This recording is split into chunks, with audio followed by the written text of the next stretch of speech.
Eccoci in diretta per questa nuova live dove vi parlerò dei 5 punti fondamentali e delle 5 differenze tra l'essere un dipendente e l'essere un libero professionista. Allora, per quanto mi riguarda, io ho vissuto entrambe le esperienze. Quindi per 10 anni sono stata una dipendente, ho lavorato in grandi aziende strutturate e poi a un certo punto ho deciso di cambiare, di affacciarmi a questo mondo delle partite IVA e probabilmente questo perché sicuramente avrò ereditato la capacità o forse l'attitudine imprenditoriale da mio padre che è un artigiano e soprattutto perché ad un certo punto ho deciso che non volevo più investire quelle che erano le mie capacità intellettuali o pratiche in un'azienda che non fosse la mia. Questo perché? Perché avevo capito una cosa fondamentale: nessun dipendente diventa mai ricco. Questo succede per tutta una serie di motivazioni, ma soprattutto perché per quanto si possano fare avanzamenti di carriera, l'aumento del corrispettivo dello stipendio è talmente marginale da non permettere il raggiungimento di quello che è uno status comunque di benessere sostanzialmente, e soprattutto perché il focus del dipendente è quello di fare al meglio il proprio lavoro, di collaborare con il team, di non essere un elemento di disturbo. Ma questo poi che succede? Che comprime la propria creatività. Sarà successo sicuramente anche a voi, durante il corso della vostra vita lavorativa, di pensare adesso mi metto in proprio, oppure di avere un'idea che in quel momento poteva sembrare veramente fattibile, geniale, ma di non aver avuto poi quella forza di fare quel salto, non dico di qualità, ma comunque quel salto nel vuoto che vi permettesse di effettuare questo cambiamento. Un altro punto fondamentale, un'altra differenza fondamentale è quella della specializzazione delle competenze contro la moltitudine delle competenze, ovvero un dipendente più fa bene il proprio lavoro, più è specializzato in quello che fa, più lo sa fare bene, lo fa in minor tempo possibile e più all'interno del contesto aziendale diventerà pressoché indispensabile. Diverso è dal libero professionista, dall'imprenditore, perché l'imprenditore, oltre a saper saper produrre un determinato prodotto o saper offrire il proprio servizio, deve comunque possedere una moltitudine di competenze, quindi deve avere dimestichezza con i numeri, deve acquisire delle nozioni rudimentali di marketing, lavorare sul personal branding e soprattutto deve prendere delle decisioni, anche in un lasso di tempo abbastanza stretto, che sono diverse dalle decisioni che deve prendere comunque un dipendente. E qui, a proposito delle decisioni e della responsabilità, andiamo su quello che è il punto focale, ovvero la tensione emotiva. La grande differenza, a meno che ovviamente non si parli di un cardiochirurgo che è comunque un dipendente pubblico, però parlando di dipendenti in senso ampio, la grande differenza che passa tra il dipendente e l'imprenditore o il libero professionista è la tensione emotiva.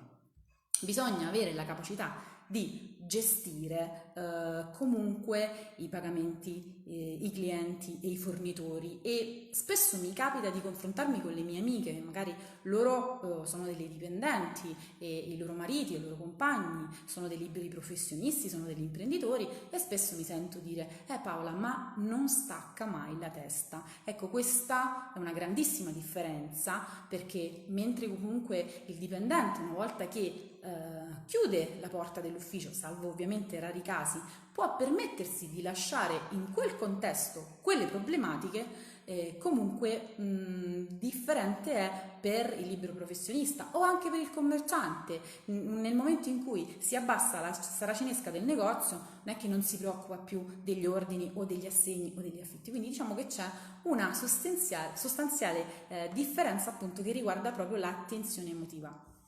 Un altro punto importante è un punto che racchiude diciamo la motivazione, la costanza e l'autodisciplina. Allora, esempio del dipendente. Quando lavoravo presso, diciamo, l'azienda che mi ha accolta per diversi anni, potevo permettermi a un certo punto di dire: oggi non voglio andare a lavorare, non ho voglia, non mi sento bene e prendo un giorno di ferie. Potevo fermarmi. Cosa che un imprenditore, immaginate un commerciante che si sveglia al mattino e dice: vabbè, oggi non apro il negozio, oggi non apro la libreria, questo non lo può fare. Quindi diciamo che la costanza è assolutamente diversa, così come l'autodisciplina. Che succede? Che il dipendente spesso deve fare, deve assolvere dei compiti che vengono dati magari dal capo ufficio, dal responsabile e quant'altro, e li deve assolvere in un determinato lasso di tempo, quindi in qualche maniera ha questi stimoli e scadenze che sono continuativi nel tempo, quindi lui, ahimè, deve in qualche maniera essere un mero esecutore materiale.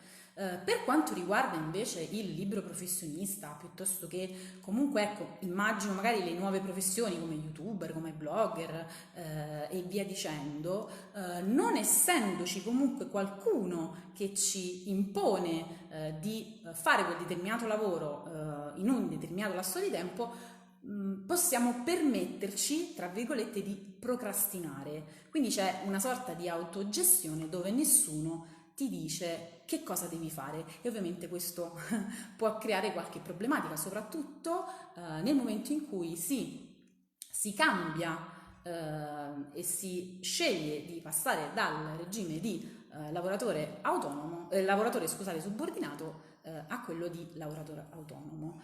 Il quinto punto che voglio sottolineare è quello dell'attitudine e della gestione dell'incertezza.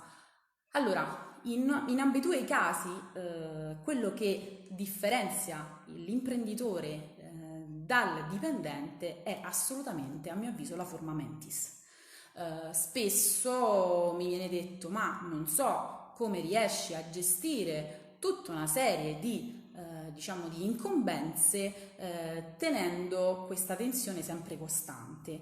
Ed è semplicemente un'attitudine, se vogliamo, una forma mentis. Ci sono persone che non riuscirebbero mai a rinunciare allo stipendio sicuro, a quella certezza, perché poi ricordiamoci che la cosa più difficile per un imprenditore è gestire quelle che sono le previsioni di entrata, no? Non gestire le previsioni di entrata, cioè fare i conti con quelle che sono le entrate reali, nel senso che per un mese, 2 mesi possono esserci degli incassi anche importanti, però potrebbero anche arrivare a zero nei mesi successivi, quindi nessuno dà la certezza di riuscire a poter continuare ad avere quel tenore di vita in maniera duratura nel tempo. Quindi questo tipo di attitudine è qualcosa di innato e insomma in questo momento io spero che voi stiate facendo il lavoro che vi piace, e nel caso in cui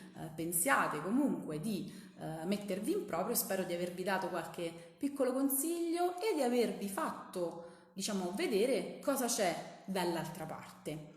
Quindi io vi ringrazio per avermi seguito, vi ricordo di mettere like sulla mia pagina Facebook Paola Cimaroli, Diario di una Recruiter Freelance, di seguirmi sul mio profilo Instagram come La Stanza in Cima, di mettere like sulla pagina di Mom Sitter Italia. Io vi saluto, vi do appuntamento alla prossima live e buon tutto!